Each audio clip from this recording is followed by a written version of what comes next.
যারা রাজনীতির ময়দানে থাকেন তার এক একজন কারিগর, ভোট রঙের তার এক একজন সেনাপতি। তো তার মধ্যে যে সেনাপতি আছে, নামটা বলছি, তার আগে একটু কথা বলে নি, যেটা সৌজন্য বা যেটা উচিত বলাটা, সেটা হচ্ছে যে ভারতবর্ষে যে সংবিধান যখন তৈরি হয় সেখানে চতুর্থ স্তম্ভের ভূমিকা সম্পর্কে পরিষ্কার করা আছে। তাই পলিটিক্যাল ডেমোক্রেসির সঙ্গে ফোর্থ পিলার ডেমোক্রেসির একটা গুরুত্বপূর্ণ ভূমিকা রয়েছে, আর সেই ভূমিকা আমি পালন করি। মানে নৌকায় চেপেছি আমি অ্যাকচুয়ালি, কোথায় গিয়ে থামবে বলা মুশকিল, কারণ লড়াইটা খুব কঠিন। যাই হোক, সেটা হচ্ছে যে পূর্ব বর্ধমান জেলা এখন, আগে যেমন একটাই জেলা ছিল, আর সেই জেলার দীর্ঘ 20-22 বছরের আরএসপি জেলা সম্পাদক জ্যোতি বসুর রাজ্যে মুখ্যমন্ত্রী তিনি এসেছেন। ও মাঝে থামিয়ে দিই না, এখন তিনি সম্পাদক নন, এখন আরএসপিতে নেই। আরএসপিতে ছিলেন, 20 বছর সম্পাদক ছিলেন, তার হাত দিয়ে অনেক বৈতরণী পার হয়েছে বামফ্রন্ট ক্ষমতা আসার পর। এ রাজ্যের প্রয়াত মুখ্যমন্ত্রী জ্যোতি বসু, তার দলের ক্ষিতি গোস্বামী, কখনো বিশ্বনাথ চৌধুরী, আরো অনেক, নির্মল দা আছে এখনো বেঁচে, আলিপুরদুয়ার এমএলএ ছিল, এবং তপন হোর বোলপুরের এমএলএ ছিল। তো তাদেরকে থেকে দূরে সরে গেছে, এখন ভারতীয় জনতা পার্টির একজন ভোট রঙের কারিগর। স্বাগত অভিনন্দন দেওয়া উচিত, স্বাগত অভিনন্দন। তো যে বিচারধারাতে আপনি ছিলেন, আমি শুরুই করেছিলাম যে সেই বিচারধারা যে কমিউনিস্ট পার্টি আন্দোলন, মার্ক্সবাদ, রেভলিউশন, বিপ্লব, মানুষের মধ্যে পৌঁছানো, কি এমন ঘটনা ঘটলো 2014 সালে বিনামে, 2013 শেষের দিকে, তখন রাহুল দা রাজ্য সভাপতি। তো কি এমন মানে মেঘে বৃষ্টি হলো বিনা মেঘে বজ্রপাত হলো যে আপনাকে, অঞ্জন মুখার্জিকে, এই মার্ক্সবাদ কমিউনিস্ট আন্দোলনটাকে সরে এসে একদম উল্টো বেরুর পথে হাঁটতে হলো ভারতীয় জনতা পার্টি? কেন, কারণটা কি? আপনি যে কথাটা বলেছেন ঠিকই। আমি সংবিধানের ব্যাপারেই প্রথমে বলি যে ভারতবর্ষের সংবিধানটা নির্ভর করে 3টে স্তম্ভের উপর দাঁড়িয়ে। একটা হচ্ছে সুপ্রিম কোর্টের প্রধান বিচারপতি, দ্বিতীয়টি হচ্ছে নির্বাচন কমিশনার, মুখ্য নির্বাচন কমিশনার, আর তৃতীয়টি হচ্ছে কম্পট্রোলার অ্যান্ড অডিটর জেনারেল, যাকে আমরা সংক্ষেপে ক্যাগ বলি। আর বর্তমানে চতুর্থ স্তম্ভ সংবাদ মাধ্যম, যেটা আপনি উল্লেখ করলেন। কেন আপনার বামপন্থী থেকে আমরা ডানপন্থীতে এলাম, এ প্রসঙ্গে বলতে গেলে যে এই মুহূর্তে বামপন্থীরা অপ্রাসঙ্গিক হয়ে গেছে। কারণ ভারতবর্ষের মাটিতে দাঁড়িয়ে এই মুহূর্তে ভারতীয় জনতা পার্টি 14 কোটি মানুষের সবচেয়ে বড় দল এখন ভারতবর্ষে প্রতিষ্ঠিত। এরকম একটা অবস্থার প্রেক্ষাপটে দাঁড়িয়ে মানুষের উন্নয়নের জন্য মোদিজি যে আহ্বান মানুষের কাছে রেখেছেন, সবকা সাথ সবকা বিকাশ এবং প্রয়াস, তাকে নিয়ে এগিয়ে চলা। সেই কারণেই মোদিজির যে স্বপ্ন, সেটাকে বাস্তবায়িত করার জন্য আমি বাধ্য হচ্ছি ভারতীয় জনতা পার্টিতে আসতে। অঞ্জনদা, মহাকরণে অল ইন্ডিয়া আমার আপনার সঙ্গে আমার বহুবার দেখা হয়েছে, তখন মুখ্যমন্ত্রী বুদ্ধদেব ভট্টাচার্য, জ্যোতিবাবু অবসর নেওয়ার পর তখন ক্ষিতিদার ঘরে আপনাকে দেখতাম, বিশ্বনাথ চৌধুরীর ঘরে দেখতাম, আপনি দাপিয়ে বেড়াতেন মহাকরণ, আর আমরা আমাদের সাংবাদিকতার নৈতিক দায়িত্বের ভূমিকা পালন করতাম। ইশারা কথা হতো, হাই হ্যালো হতো। তো সেখান থেকে দাঁড়িয়ে তারপরে বহুবার আপনার সঙ্গে কথা হয়েছে, দেখা হয়েছে, আপনি এই শহরের মানুষ, আমি এই শহরের মানুষ। তো আমার একটু মতো খটকা লেগেছিল যে আপনার মতো মানুষ যে বিচারধারা, আপনি চীন ফিন ঘুরে এসছেন, ও কিউবা ঘুরে এসছেন, আপনি ফিদেল কাস্ত্রো বড় ফ্যান আমি জানি, তো আপনার নিজের লেখা বই আছে, বই পড়েছি। অঞ্জন মুখার্জিকে কখনো ভাবাইনি এই ধরনের ঘটনা, যে তাকে যে পথ তাকে যেটা চেঞ্জ করতে হলো। কারণ মহাকরণ থেকে এই ঘটনা, মহাকরণে যাওয়া, তারপরে এই যে যে পার্টিতে আপনি এলেন 2013 সালে, আপনার বিবেক বোধে কোথাও মনে হয়নি যে ধাক্কা দেয়নি কোথাও?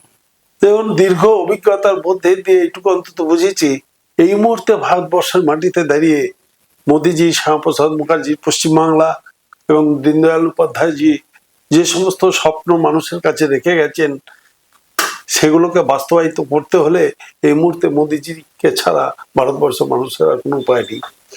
আর মোদিজি স্বপ্নকে বাস্তবায়িত করার জন্যই আমার বিজেপিতে আসা, এবং ভারতীয় জনতা পার্টির যে সমস্ত নিয়ম কানুন, 14 কোটি মানুষের সদস্য সংখ্যা নিয়ে যে তাদের পথ চলা, তার সাথী হিসেবে নিজেকে গৌরবান্বিত মনে করছি।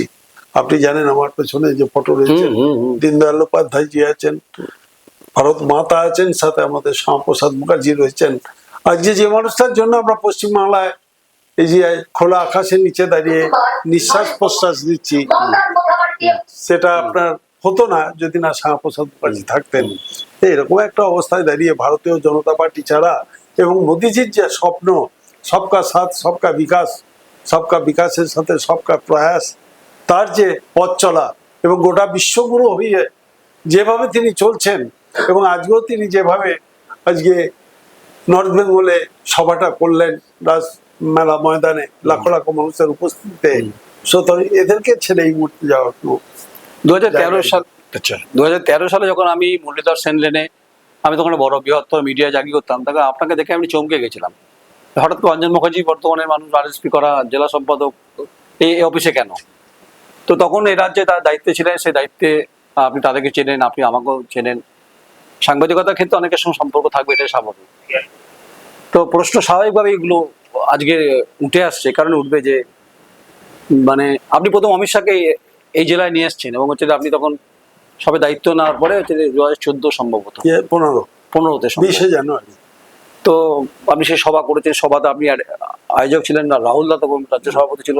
আজকের অনেককে আমি চিনি ব্যক্তিগত স্তরে, স্বাভাবিক না, চেনাটা একটু স্বাভাবিক। তো এই সামনে যে লড়াইটা, যেটা 2026-এ 2016 লড়াই, 21-এর লড়াই, 26-এর লড়াই, অন্তরে যদি ভাগ করা হয়, ভাগ করলে কতটা কঠিন 26টা? বিষয়টা এখন এই মুহূর্তে কঠিন নয়, কেননা আপনার যেভাবে আপনার বর্তমান সরকার, তৃণমূল সরকার যেভাবে আপনার গোটা মানুষের সাথে বিশ্বাসঘাতকতা করেছে, শিক্ষা দেবার নামে বলুন, বেকার সমস্যার সমাধানের নামে বলুন, বন্ধ কলকারখানা খোলার নামে বলুন, সর্বশেষ 26,000 যে জনের চাকরি দিয়ে তাদের মুখ থেকে খাবার কেড়ে নেওয়া, এর কোনো ক্ষমা নেই। এবং আপনি লক্ষ্য করে দেখবেন বর্তমান মুখ্যমন্ত্রী এখন যেভাবে স্টেজে ঘোরাফেরা করেন, আমার সন্দেহ হয় তিনি মানসিকভাবে বিপর্যস্ত। এবং এটা ঘটনা যে সামনে সরকার আপনার থাকছে না, তৃণমূল সরকারের বিসর্জন শুধুমাত্র সময়ের অপেক্ষা, কারণ মানুষ চাইছে পরিবর্তন। আর যেভাবে আপনার এই মুহূর্তে দাঁড়িয়ে আপনার গোটা ভারতবর্ষের মানুষ, বিশেষ করে 21টা রাজ্যে এই মুহূর্তে আপনার ভারতীয় জনতা পার্টির সরকার চলছে, মানুষ চাইছে যে এবার পশ্চিমবঙ্গে পরিবর্তন, এবং মোদিজির যে স্বপ্ন তাকে বাস্তবায়িত করার জন্য তাকে অন্তত একবার সুযোগ দেওয়া। আমি আসলে একটু কনফিউজ হয়ে যাচ্ছি। আমি তো আপনার কিউব আন্দোলনের কথা শুনতে চেয়েছিলাম, গল্প শুনেছি আপনার। আমি আজকে আর ভিয়েতনামের গল্প শুনতে চাইছি না। এখন আপনি যে নামে আছেন, আপনি রাম নামে আছেন, সে রাম নামে রাম কথাই আমি শুনবো।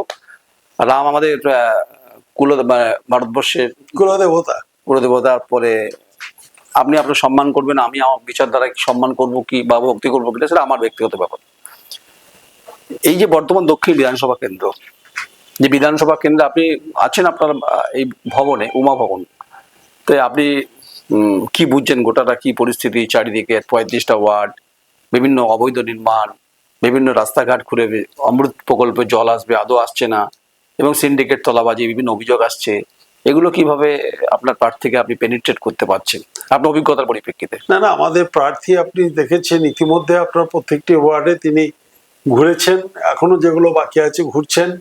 এবং বর্তমানে যিনি এখানকার বিধায়ক হিসাবে রয়েছেন খোকন দাস, যার বিরুদ্ধে দাঁড়িয়ে আমাদের প্রার্থী মৌমিতা বিশ্বাস মিশ্র লড়ছেন, আমাদের সাথে একটাই বিভিন্ন ওয়ার্ডে গিয়ে কথা বলার, যে শুধুমাত্র ব্যক্তিগত একটা ওয়ার্ডের জন্য তো তিনি মুখ্যমন্ত্রী বিধানসভার সদস্য হননি, তিনি বিধানসভার সদস্য হিসাবে এবং বর্ধমানের উন্নয়নের জন্য, বর্ধমানের বেকার ছেলেদের জন্য কটা কলকাতা করার কথা বলেছেন, কবার তিনি প্রশ্ন করেছেন, এসব অনেক প্রশ্ন। উনি শুধুমাত্র বিধায়ক হয়েছেন মিউনিসিপ্যালিটিতে বসে, যেটা ভারতবর্ষের ইতিহাসে কোথাও আছে বলে জানি না, যে তিনি ওখানে প্ল্যান সই করছেন, যার কাগজ আমাদের কাছে পৌঁছে গেছে। বিধায়ক হিসাবে তিনি ওখানে বসে আপনি বর্ধমানে প্ল্যান দিচ্ছেন, কোথাও হয়তো 4 তলার বাড়ির প্ল্যান রয়েছে, তাকে 10 তলা বানাচ্ছেন, কোটি কোটি টাকা রোজগার করছেন। মানুষের চোখের সামনে এই যে ঘটনাগুলো ঘটছে, মানুষ বিরক্ত, মানুষ ভীষণভাবে তিক্ত। এরকম অবস্থার প্রেক্ষাপটে দাঁড়িয়ে আমরা মনে করি পশ্চিমবঙ্গ উন্নত মানচিত্রে প্রতিষ্ঠিত করতে হলে, বর্ধমানকে আরো বেশি উন্নয়নের পথে এগিয়ে নিয়ে যেতে হলে, বর্ধমানের মানুষের কথা ভাবতে গেলে, বিশেষ করে ব্যবসায়ী মহল, আপনি জানেন যে আমাদের বিসি রোড কার্জানগেট থেকে বড়বাজার পর্যন্ত যে রাস্তার দুপাশে বাজার আছে, যে বাজারগুলো হাজার হাজার পরিবার যাদের উপর নির্ভর করে, আজকে আপনার বর্ধমান শহরের উপর বাস যাতায়াত বন্ধ করে দিয়ে আপনার হাজার হাজার পরিবারকে উনি বিপদে ফেলেছেন। আমরা তো প্রথমেই ঠিক করেছি যে এই মুহূর্তে যদি আমাদের কখনো কোনো যে আমাদের পরিবর্তন হবে, সেই পরিবর্তনে আমার যদি যিনি বিধায়ক হবেন তার কাছে আমার আপিল থাকবে যে অন্তত বর্ধমানের শহরের মধ্যে দুপাশে যেমন আমাদের পরিকল্পনা আছে থাকুক, কিন্তু 4-5টা স্টপেজ অন্তত করা হয়, যে মানুষ নেমে যেন তারা এখানে বাজারে আসতে পারে। যে সমস্ত বাজারে ব্যবসায়ীরা আজকে অসহায় অবস্থার মধ্যে দিয়ে চলছেন, তারা যেন মুখে তাদের হাসি ফোটে। এই সমস্ত বিভিন্ন ব্যাপার ট্যাপার পরিকল্পনা আমাদের মাথায় আছে। আগামী দিনে এগুলোকে আমরা নিশ্চয়ই করার চেষ্টা করব। আপনি খোকন দাসের নাম করলেন, কিন্তু আপনার সঙ্গে ভালো সম্পর্ক, কারণ যেহেতু আপনি পলিটিক্সটা দীর্ঘদিন ধরে করছেন, আপনার কাছে সব এটা শিশু। আচ্ছা, আপনি কি রবিনহুড? না না, এসব অপপ্রচার আছে। একটা সময় আমরা তো অনেক লড়াই আন্দোলন করেছি, সেই লড়াই আন্দোলনের মধ্যে দিয়ে অনেক স্মৃতি তো আছে, কথা অস্বীকার করা যায় না। রবিনহুড নয়, রবিনহুড ওগুলো অপপ্রচার অপপ্রচার। সকলে বলে, সেগুলো আপনারা তো আরো ভালো জানেন।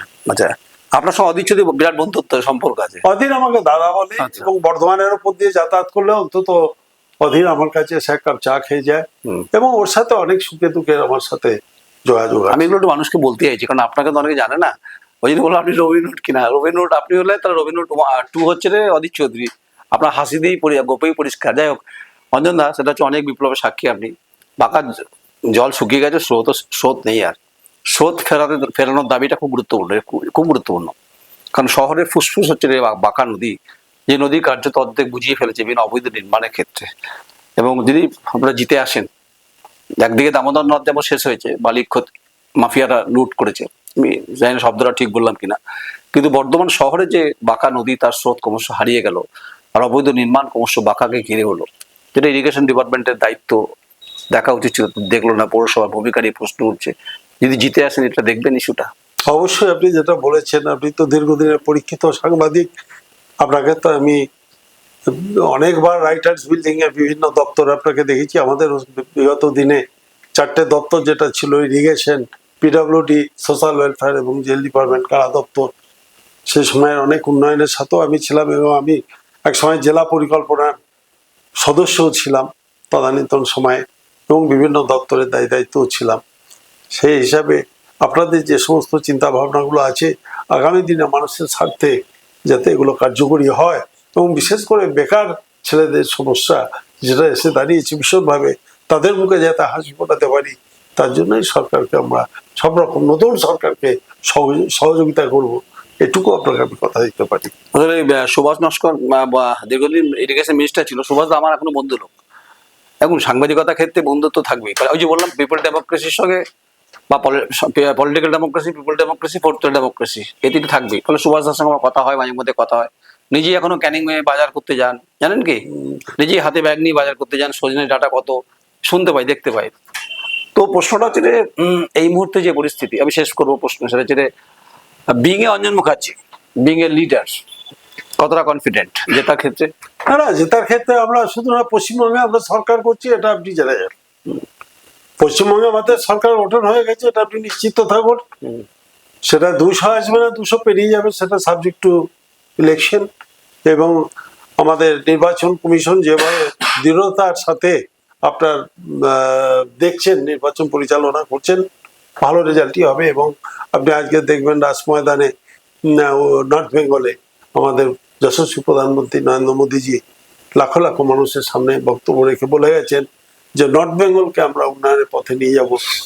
7 সিস্টার জোন যেটা আছে, তার সমস্ত রকম এলাকার উন্নয়ন উত্তরবঙ্গে যা যা আছে, কোন রকম কার্পণ্য আমরা করবো না। আর এই যে জেহাদিদের যে উপদ্রব এবং পশ্চিমবঙ্গকে উগ্রপন্থীদের ঘাঁটি করে যেভাবে চলছে, এর অবসান আমরা ঘটাবো। মানে মুক্তাঞ্চল যেটা বলছেন আপনি। হ্যাঁ, মুক্তাঞ্চলে সব অবসান আমরা ঘটাবো। বেশ, অনেক অনেক অভিনন্দন আপনাকে। সময় বলে দেবে। আপনি বলছেন না রবিনহুড, কিন্তু আপনি তো একসময় রবিনহুড ছিলেন। এখনো আপনি চুপা রুস্তম, চুপচাপ বাড়িতে আছেন, মানে আপনার নিজের ভবনে। গোপের ফাঁকে হাসি দিয়ে প্রমাণ করে যে খেলা কতটা হবে, চওড়া ব্যাটে হবে না অন্য আকাশে হবে, সেটা অঞ্জন মুখার্জি সময় বলে দেবে। তাই মৌমিতা বিশ্বাসের সঙ্গে লড়াই এখানে তৃণমূল কংগ্রেসের, খোকন দাসের। আরে অঞ্জন দা যেহেতু বহুত্ববাদে রাজনীতি করে, বলে সবার সঙ্গে সম্পর্ক আছে, খেলাটা জানে মোটামুটি। বাকি সময় বাক্ত ইম্পর্টেন্ট, বলে দেবে যে বিজেপি এখানে পদ্ম ফুল ফোটাতে পারলো নাকি গোবরে পদ্ম হলো, সময় বলবে। নমস্কার, আমি নয়ন রায়, আমার চিত্র সাংবাদিক, জয় মণ্ডল, বর্ধমান। নমস্কার।